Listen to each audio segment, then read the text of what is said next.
Cool. Oh. So let's talk about scopes.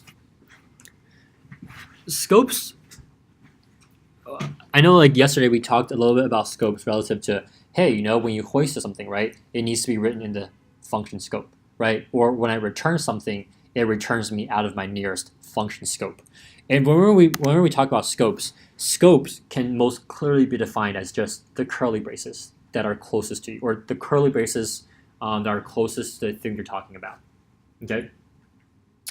Imagine scope as kind of setting this artificial sandbox, as in you have access to the things in this sandbox, but people outside of it can't get access into what's inside of your sandbox. Okay, and we'll do some examples of kind of what that means. But essentially, the scope creates this restriction on what different parts of the code has access to. And the way we define variables is we declare a variable name, and now that variable is only available to the things in the function scope that was defined in. Okay.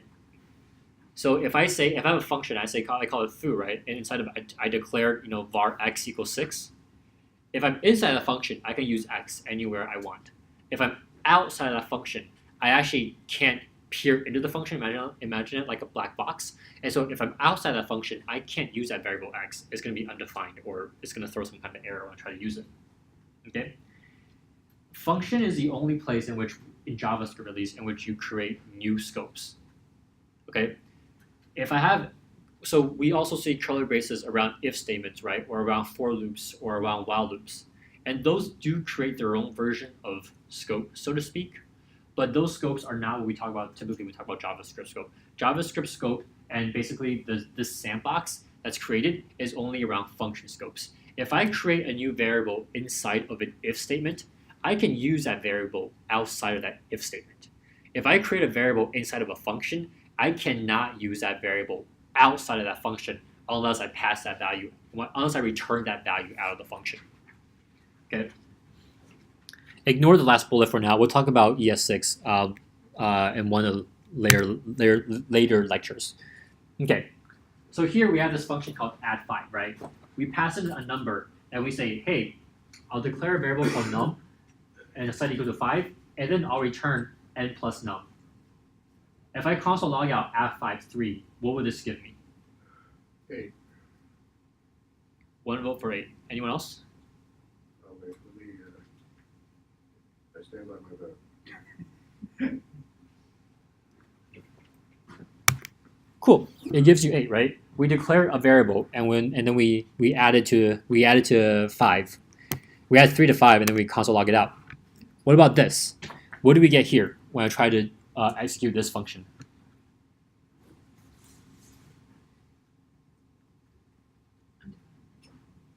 One vote for undefined. You get 3. I got a vote for 3. 8. Well, maybe you get undefined. Okay, 2 more, ambiguously 8. Anyone else? Maybe 3 plus undefined. Oh, wait. Cool. So I get 8, right? I declare variable num equals 5, right? And then I declare a function. It doesn't really matter quite yet what's inside this function because I'm not using it yet, right? I go from line 9 to line 15 where I'm trying to say, okay, console log. Oh, okay, now I have to execute my add5 function. What are the arguments into my add5 function? It's going to be the number 3, which I know because it's a number. And then the second argument is going to be num. Well, the only num that I know about is this one out here on line 9, right? Because once again, this num is inside this function. I'm outside of it. I can't see into it. I can only take a look at the num that I know. And the only num that I know is out here.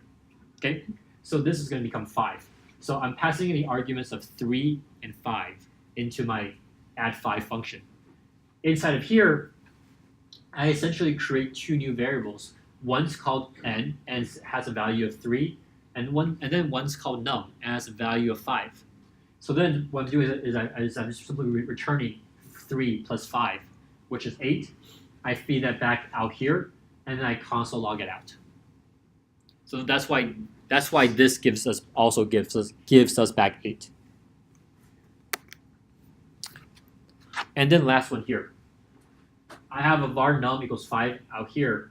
I give you an argument of just 3. I ask you to return back num plus n. What is this going to give us back? 3. I heard you, so I'm just asking you to repeat it louder now. What? Undefined? One for 3, one for undefined. Anyone else? 8. And then like 8 simultaneously votes for 8. Okay, a lot for 8. Any other possibilities here? Cool. And the answer is 8. Cool. What is num right here? Well, based on the answer, you know it's 5. But really, why does basically this function get access to num? Because it's a global variable. I'm sorry? It's global, and everybody just said. So, Oh, yes. It's defined above the function. Right, It right. should make a difference, though. I thought functions like existed like in their own space. Well, So- depends. Well, I mean, so in this case, if this is this code starts on line 18, right? We don't know what's happening on lines 1 through 17. This could be like 6 functions deep, right? And in that case, it may not be on the global scope. When people talk about the global scope, usually what that means is a very specific, it's a very specific thing to say global scope, because global scope means anything on this page is guaranteed to have access to that. And so that means you must be declaring it always at the highest levels, right? So let me draw the distinction here. So let's take a look at our code here, and then I'll give you an example of kind of why that may also work, but it may not be global scope. Oh God. Okay. Cool. All right. So let's just say I have so I have a var foo, right? And I set it equal to 6. Okay. Cool. And then I have a function here that I call it bar, and all it does is it console logs out foo.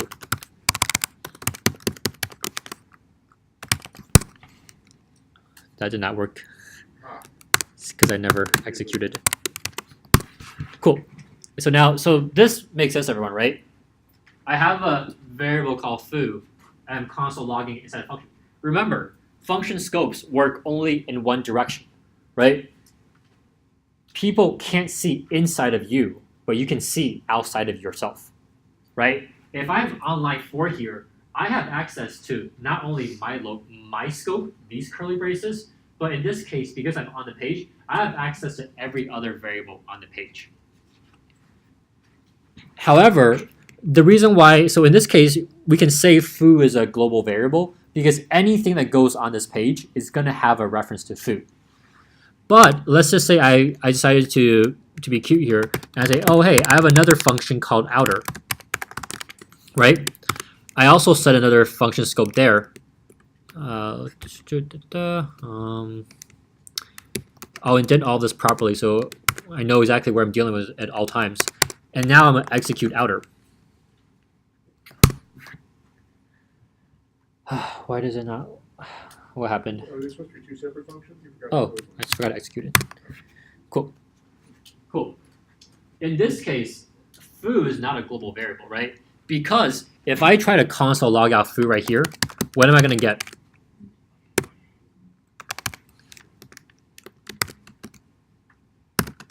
What am I going to get? 6. 1 vote for 6. Undefined. 1 vote for, or a bunch of votes for undefined.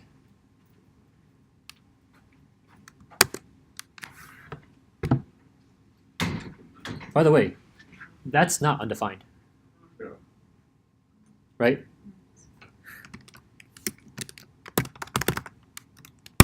Undefined is undefined. What we just got here, this was not undefined. Right? When do we get undefined? We get undefined when we create a variable, but we don't give it a value. This error right here, in case you can't see it, I'll copy it over. It's really bright on my screen, but the projector doesn't do it justice, unfortunately. What this error is telling us is that, hey, you never even created foo. Right? Like, there's no foo thing on here. I can't even tell you to say that, hey, foo exists, I just don't know what it is yet, is this is telling us you never created foo. This idea doesn't even remotely come close right now in terms of what that is. And why is that? Because foo is inside the scope of outer, right? This console log can see outer because it's on the same scope, but this console log can't see inside of outer because the outer's functions, this function's scope basically keeps us from seeing anything that happens inside of it. So even though I created this variable called foo, this variable foo is on the scope of this outer function. But if you're outside of this outer function, you can't see that variable. And so if we were to look at just between lines 2 through 6, it might look like foo is a global variable, but we can't call it global because there are instances on this page where someone may not have access to this foo variable. Okay, so global is very specific. When you say global, if you want to be precise about it, global just means anything on this page, anything in this script is going to have access to this variable. In this case, foo is not global, but foo is on the scope of outer. Okay, and if we look at this problem, it's pretty interesting, right? Or this similar code, it's pretty interesting, right? Foo only exists inside of outer, so we don't have access to foo. However, inside of bar, we do have access to foo because guess what? As you can see into the scope of your parents, but your parents can't see into your own scope. Imagine like your own private treehouse, right? Like you can everything like bar has access to foo, but if I try to create another variable inside of bar, I say, hey, var, and I set it equal to 0 here, and I try to console log out var, what am I going to get?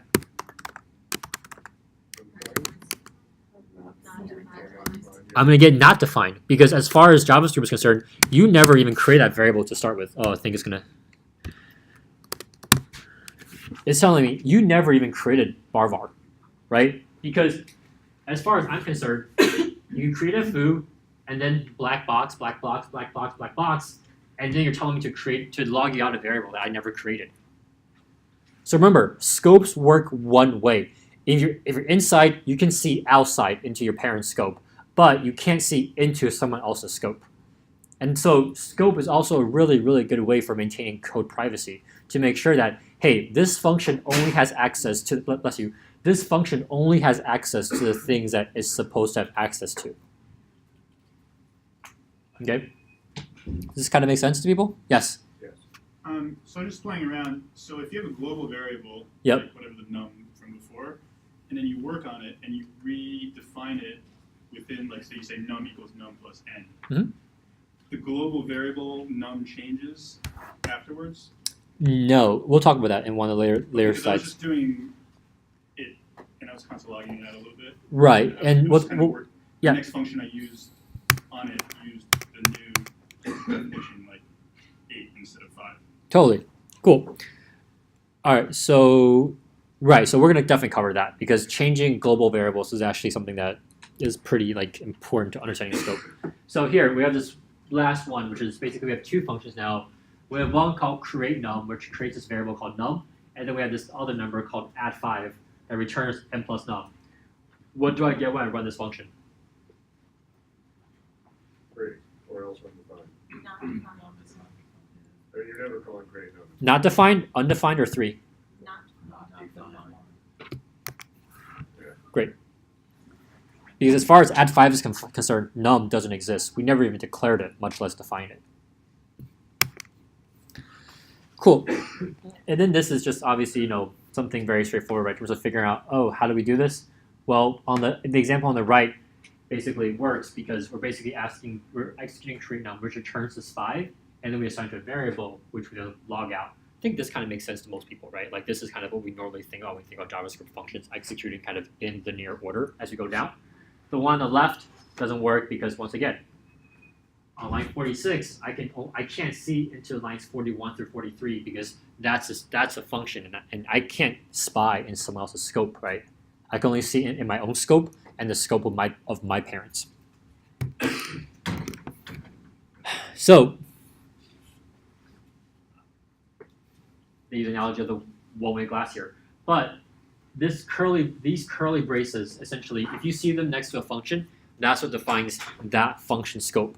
As we saw earlier, you can nest functions inside of other functions. So when you think about a function scope, think about not just where that function scope starts and ends, but also where its parents starts and ends, right? Because that also dictates what you do or do not have access to. In this case, we have a var num1 we set equal to 4, we have a print num function, and then when we execute print num, what we're doing is we're saying, hey, I'm creating this new variable called num2, so equal to 5. Let's log out num1 and num2.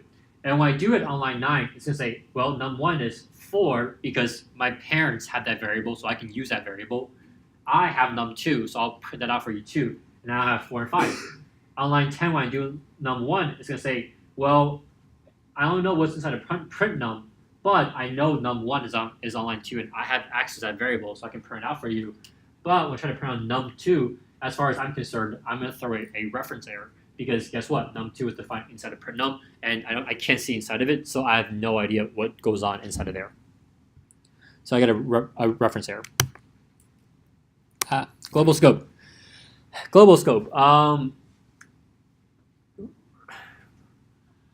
Rule of thumb: just don't use global scope. Like if you ever work for a company and start writing production level code, and you have a global variable in there, like, I guarantee you whoever's reviewing your code is going to tell you to knock it off or take it out or do something else with it. There's very, very few reasons, if any, really, to ever have a global variable. And the reason for that is because in most cases, in 99.99% of cases, when you create a variable, you have a use case for it in mind, right? So you should define it where you're going to be using it. Okay? The way to really create a quote-unquote global variable here is to declare variables without the var keyword. So if I go into a repo and I say foo equals 6, guess what? JavaScript doesn't necessarily throw an error at that. What they take that to mean is, oh, you want to create now basically a global variable called foo and put it on the global scope. Global scope means everyone can see it, everyone has access to it. And so I guess we just brainstorm this group here. Why are global variables bad? Or why do people really, really do not want you to use global variables? I end up calling them in a place where you didn't intend to. You call them in a place you didn't intend. Yeah, so they might get confused with some other variable that gets. I mean, some function might be using something of the same name, and it's because the function can see out to the main block, to the main page of code. It might be referencing that instead. Sure, totally, yeah. To make sure that you know exactly what you do and don't have access to at any given moment. What's another reason for why you don't want to use global variables?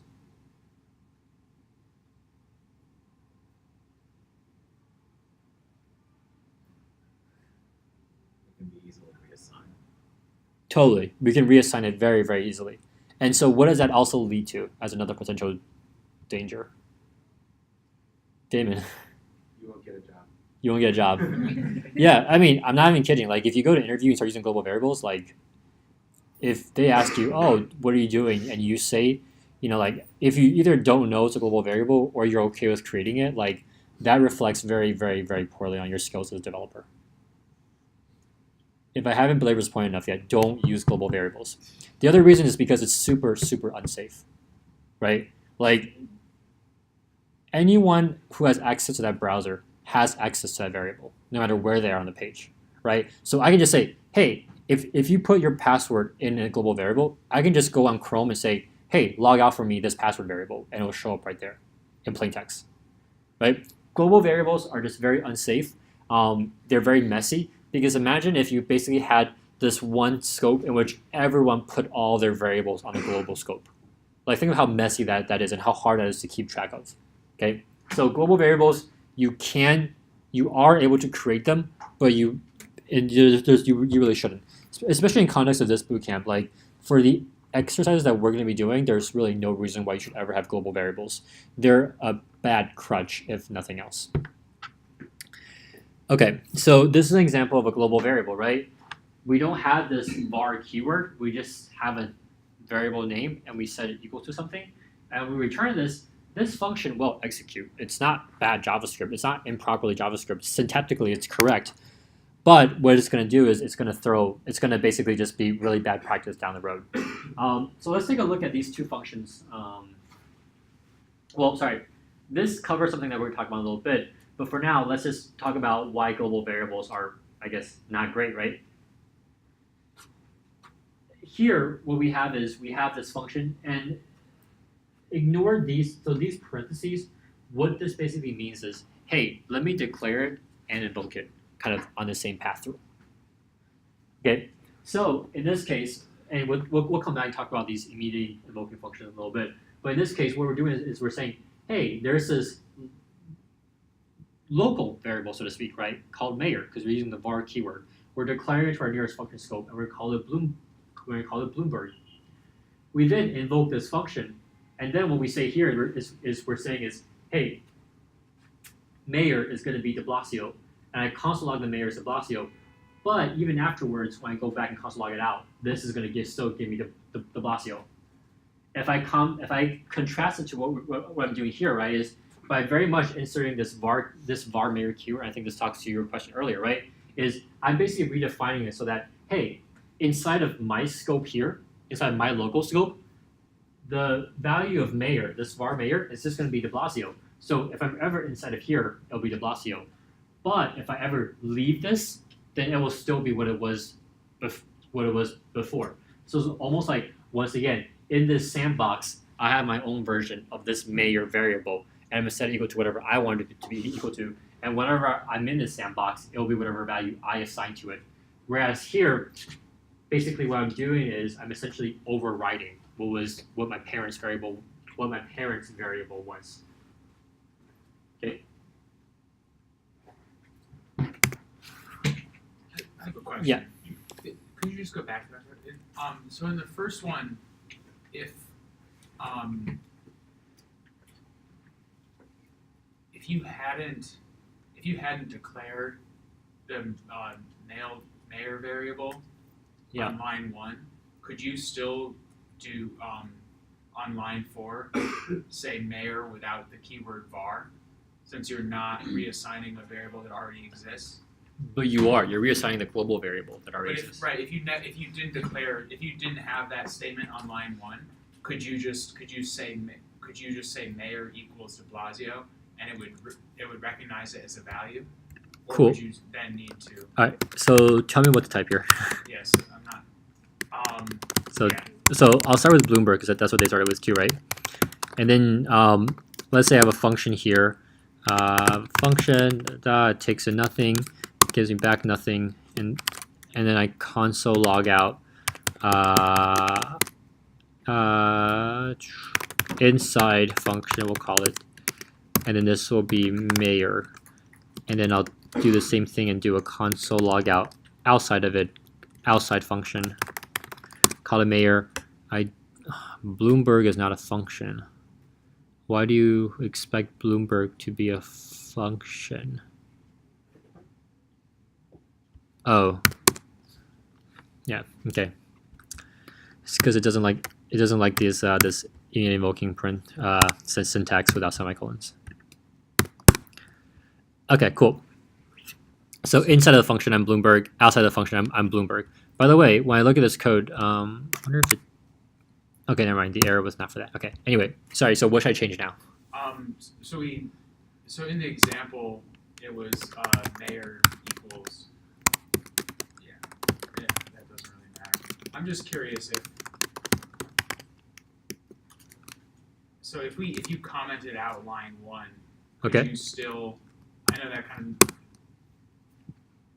Okay, so you could still declare a variable without using the var keyword. Right. Well, this is line 4 now. Is just declaring a global variable. Sorry, say that again. Line 4 right now is just declaring a global variable. Even though it's inside the function. Right, because I there's no pre-reference where mayor is, and I'm just saying mayor equals de Blasio, right? I'm essentially creating a variable without the var keyword. Okay. Right, and that's just gonna say, hey, take this variable and just put it on the global scope. Oh, okay. So even if you create a variable inside a function, if you don't use the var keyword, Yep. then it'll be global.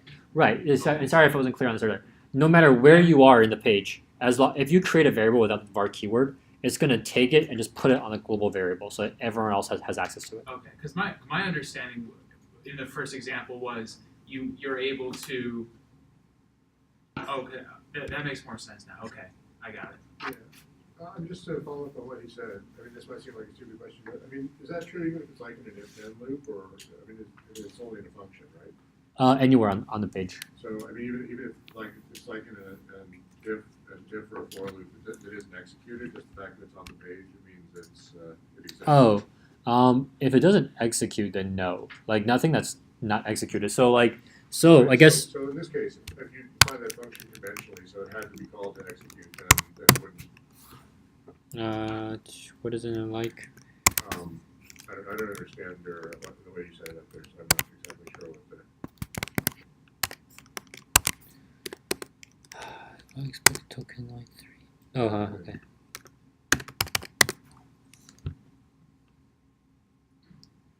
Right. So here is I'm just defining a function, right? Right. Inside of it, I never call this function, so this function never executes. Right. If I was to execute it, I would be creating this global variable called mayor. Okay. Right. I never execute this function, so when I try to console log out mayor, it's still giving me undefined error because as far as this is concerned, you never ran this function. The global variable mayor never got created. Right. I mean, I guess what I'm saying is it gets called in some other, it's in some other context where it doesn't get called like an if-then loop. If like 5 equals 3, then mayor equals the clause. Then is it still established? I guess I should just like start my own REPL and type that in and see if it works. Cool. So let's. So I guess if to kind of map that, we want to do something like, oh god, not that. Oh god. Okay, cool. So this is going to run now, and then you're saying is if true whatever, right, and then else.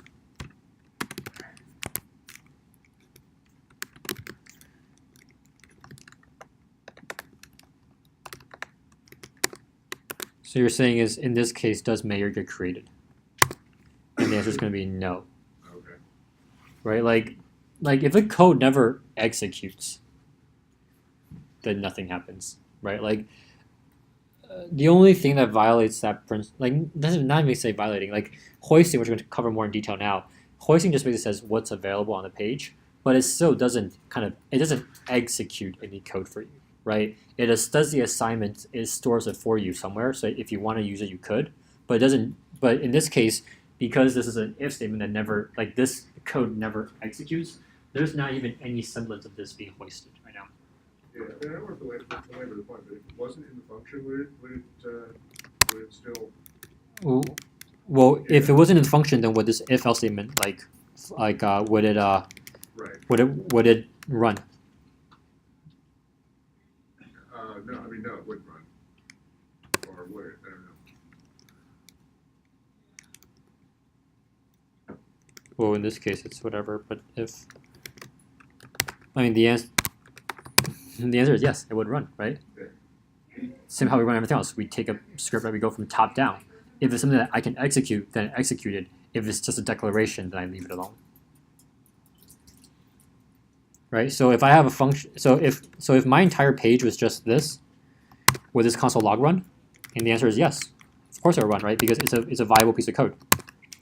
But if I say, hey, like var x equals 6, that also runs. But if I just declare a function here and it says, hey, function foo, inside of it you're going to console log out for me, I ran. I'm not going to get any console logs, right? Because a function is declared, but I never invoke it. I never actually run it. And so when we put the if-else statement inside of there, then it's not going to work. But if I just have a if-else statement out here, say if true, then console log out hi. This runs, right? Like I'm just going through a line by line. And if you have something that's invoking, then I'll do it. If you have a mathematical operation, I'll do it. If you have like a function, unless you tell me to render it, I'm not going to render it because as far as I'm concerned, you're just creating it.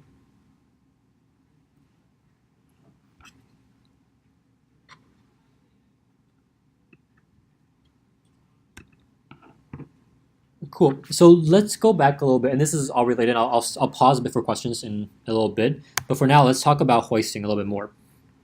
So hoisting we talked about yesterday, right, which is basically this concept that when a JavaScript program looks at your script, it will make two passes on it, right? The first pass is just kind of say, hey, what's available, and then the second pass is what we think about as kind of more about executing the code, right? So if I was to have a console log somewhere on the page, the first pass it wouldn't run that console log, but on the second pass it would, right? That's why if I have a function in there and I try to console log the function before it's assigned, it will still console log, because essentially the function is going to get hoisted during the first pass, and on the second pass the console log is going to say, oh, I know exactly what that function is, let me print out for you. Okay, so if I do something like this, if I just do console log out x, it's going to give a reference error. It's going to say, hey, you never defined x, it doesn't really exist, I can't do whatever you want me to do. On the other hand, if I declare var x after console log, I'm actually going to get back undefined, right? Because the way JavaScript's going to read this is that it's going to go through the first pass. It's going to say, great, I have an x variable on the page. That's all I know right now. I have an x variable on the page. And then during the second pass, it will go through and try to execute each line of code. It'll say console log out x. Well, at this point, x is still undefined because the computer knows I know there's an x on this page, but I don't know what it is yet. And so I'm gonna log out undefined for now, and then 2 lines later, we're gonna reach the point in which we actually want to assign the number 2 to x. Sound kind of familiar in terms of the 2 passes that we make over the code? The first pass is just to figure out what variables are on the page and hoist the appropriate functions, and the second pass is where we actually go through and execute the line sequentially, line by line.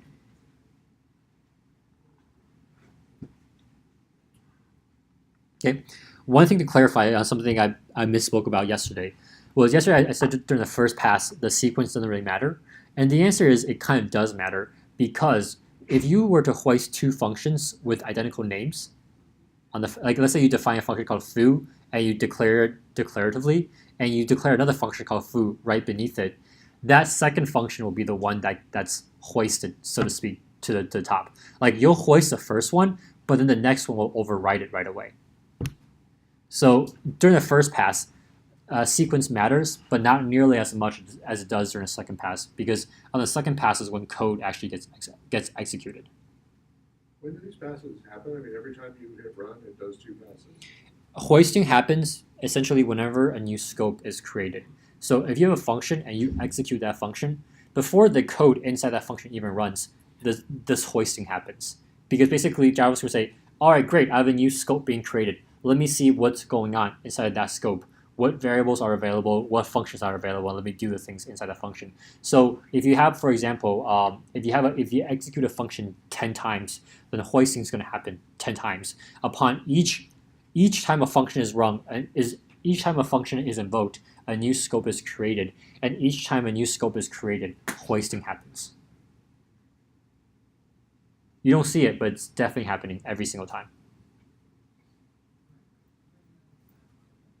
Yeah, I mean, wouldn't it be just a better practice to define the variables before you call them, or before you use them?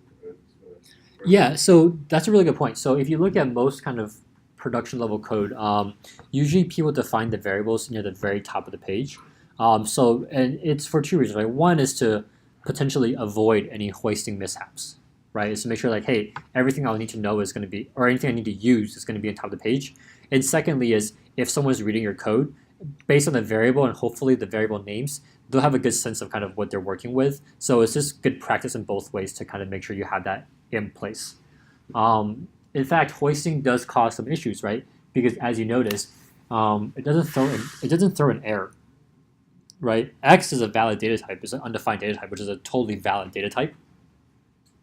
So once again, by declaring the variable after you try to use it, you would kind of run into again this situation of these silent errors where you don't, JavaScript's not going to tell you you're doing something wrong, but it is doing something you don't want it to do. Oh God. Okay. So this just basically goes through the point of saying, hey, if I declare something called, if I walk through kind of like the hoisting mechanisms for this top box here, what's going to happen is on the first pass, it's going to say, oh great, you have a say hi variable. You have a say hi variable there. Okay, that's all it's going to do on the first pass. On the second pass, it'll say, oh great, let's try to invoke that say hi variable, and you're going to get an error saying, not that say hi is not defined, but that say hi is not a function, because you're basically taking an undefined data type and trying to invoke it, right? The assignment of say hi to this function happens during the second pass, because once again, on the first pass, we're just basically saying there's a variable. We don't do any assignment until the second pass. If we contrast that with this bottom box down here, because we're declaring this function declaratively, on the first pass, we're going to take this function and hoist it to the very top, so that during the second pass, when we try to execute say hi, it will actually execute hi.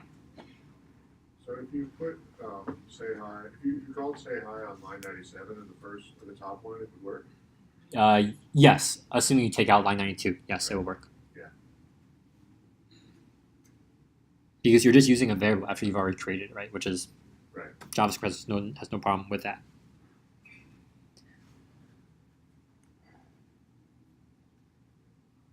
Is everyone comfortable with this layout and what hoisting does and the order in which hoisting does things?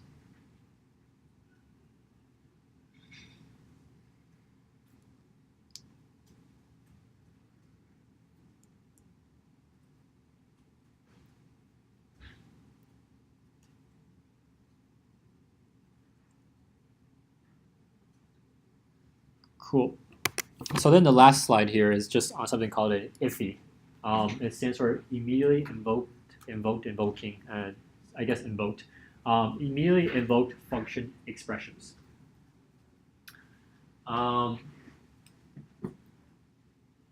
This function basically, what it does is it basically says, hey, one is as I go through this function, right? Like just invoke me when you see, like invoke me during a second pass when you encounter me, right?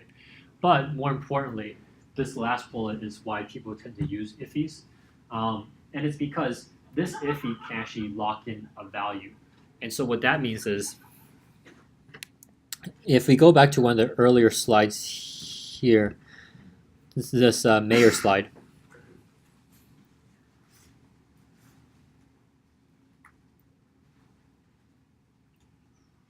Yeah, so if we go back to this Mayer slide, I guess they declared Mayer, so this is always going to show what it's going to show. But one of the reasons why people like using IFIs is because when you think about on the second pass of the page, when you go through it right away, basically you're able to capture whatever values on the page at that moment, right? Because you're hitting it at a time in which nothing else is quote unquote reassigning or retouching those variables just yet. So it kind of allows you to basically get a snapshot of the variables on the page at that moment and then execute on it right away without necessarily having to figure out, oh, did someone else touch this or did someone else change this?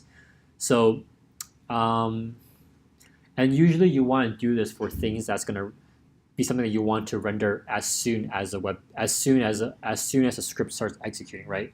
So a real world example of when you want to use an IFI, for example, is if you're logged in somewhere, and the first thing when the page does is you want to say, hey, fetch these things based on this credentials for this user, right? There's things you want to do as soon as the page loads, like the very first thing before anything else can mutate the rest of the page, right? Because you don't want to load the page, give someone a chance to change your username and password before you load up the data. You want to load it right away as soon as the page loads, because at that point the credentials are going to be kind of pristine, right? They're untouched, and so immediately invoking functions are just a way for you to kind of, as soon as you hit the page hits that, it's going to invoke it based on whatever's on the page, as opposed to waiting for you to explicitly call the invocation somewhere else in the script.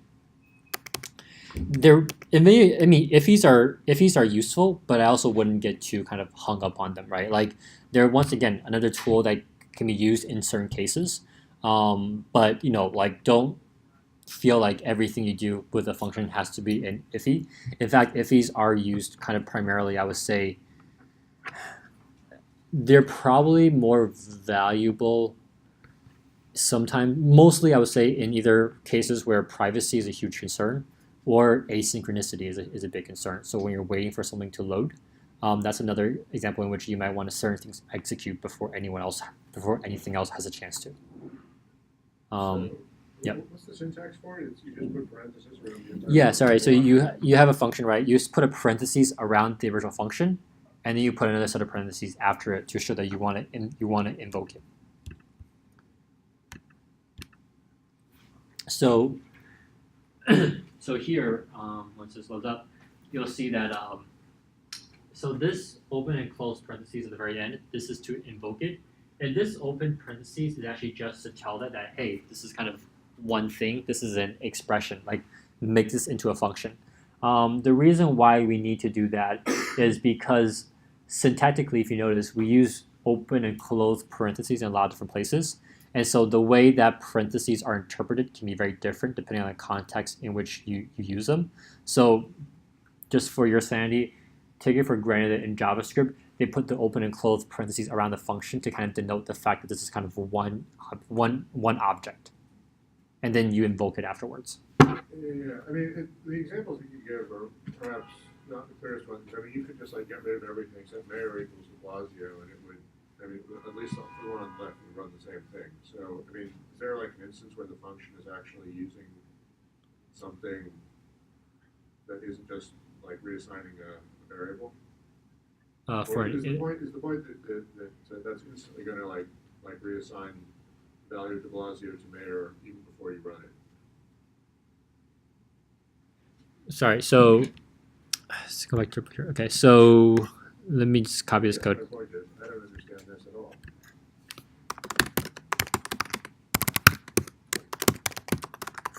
So Mayor Bloomberg, and then we have our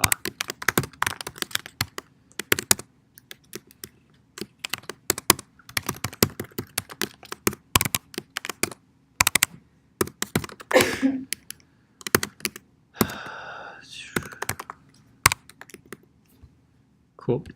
And then so then here I have console.logout mayor.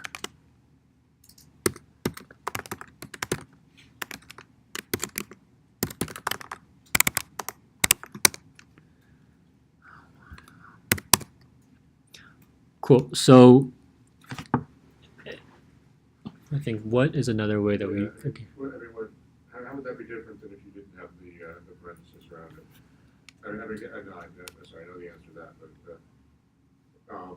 so basically it's like a function that runs that like runs immediately when the compiler gets to it, or during a second pass, yes. right? Okay. Right. And then the other, okay, so here, how about this? Here's another use case for it. If you noticed, this is an anonymous function, right? Let's just say this console logs out like, and obviously I don't know why I would ever console log this out, right? But let's just say console logs out like secret password. Once this page is now loaded, how can I ever use that function ever again?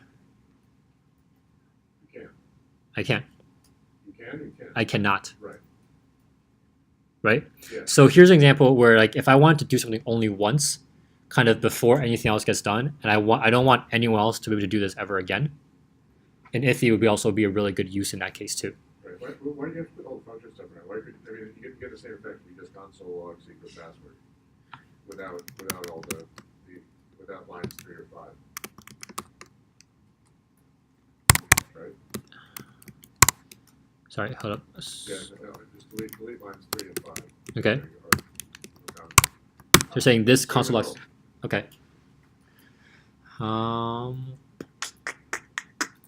mean, I guess I looked ahead at the homework, and you seem to need to use it if you want to define an array of functions, because in a normal function you can only return one variable. So in the workshop assignment where you're trying to return an array where each entry is a function, you seem to have to be using this, but it didn't. Yeah. Don't have to. Okay. Well, Yeah. So I'm trying to think what else is what's a good way of doing this.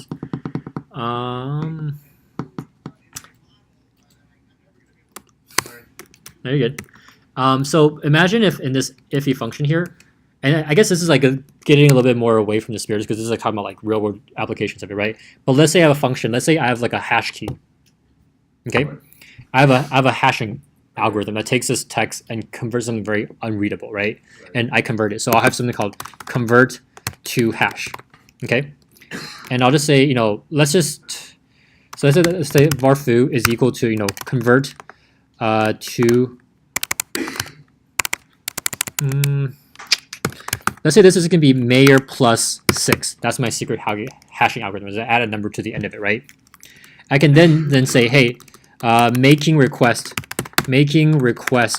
for secret, and I can input in foo. Okay. In this case, I'll make this request once. More importantly, no one can ever have access to this foo variable ever again, unless they knew my secret hashing password. Okay. Right? So let's just say this page runs, right? And this anonymous function goes away now. How else can you generate my secret password? I mean, the point is you can't, because once you run that function, it's self-destruct. Right. So immediate evoking functions are used primarily kind of in a singular sense, in that like you want something to execute right away, and in some cases you don't want anyone else to execute it again afterwards. So in any scenario where you want to make a request once, so when you log into like Facebook, right? Like I'm sure, I don't know what Facebook uses nowadays for like encryption stuff, but generally speaking, if you log into a place, they might make a singular request for your personal information, right? Say like, hey, Facebook, this is David logging in New York, right? But they don't want you to be able to do that over and over again, because if a hacker got hold of that, they could keep making requests about you kind of like indefinitely, right? So that's an example in which like you might want to invoke a function right when the page loads, and then lose all reference to that function so that no one else can do what you just did, or no one else can do what the page just did ever again. That's like a valid real world scenario. Yeah, I'll take your word for it for now. Yeah, I mean like this is more about brainstorming use cases. It's more like if you see the syntax, like this is kind of all it's saying is that like, hey, when I'm going through this, execute it on the pass as I'm going through it. Okay, cool. So I think more importantly, is everyone comfortable with the idea of scope, of how you create a scope, of how the function scope works, and more importantly, how you can always look to your parent scope. You can always look outside of your current scope, but you can't look into other people's scopes. You can't look into sibling scopes. You can't look into child scopes, but you can only look in your own scope and parent scopes. That's like by far, I think, like the more important thing in terms of what you'd be dealing with day to day when you code is what variables you have access to at which junctures in the code.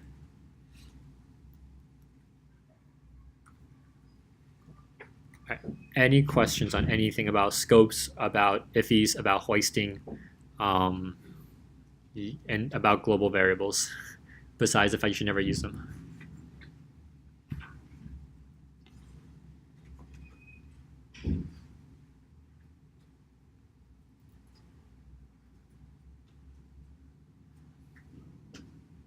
So global variable is just any variable that's defined outside a function then? A global variable is any variable that's defined without a var keyword. Okay, all right, okay, that makes more sense. Yes. The second to last slide, I'm confused as to why. This one? Yeah. Maybe the third to last. Sure. What was on it?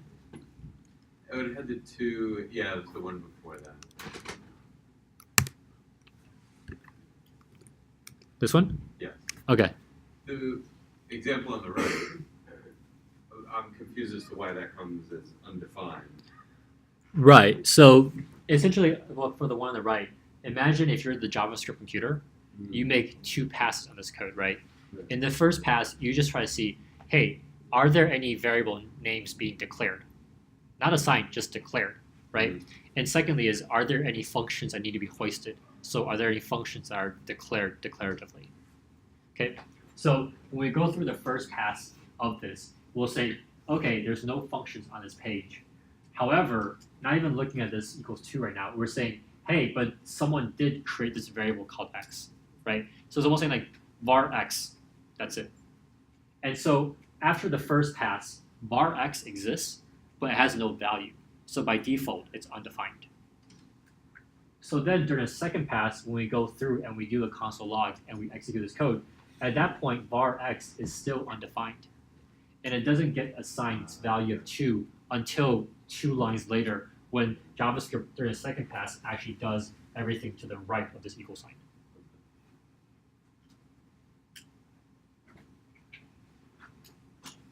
Cool. Any other questions about hoisting and function and scopes?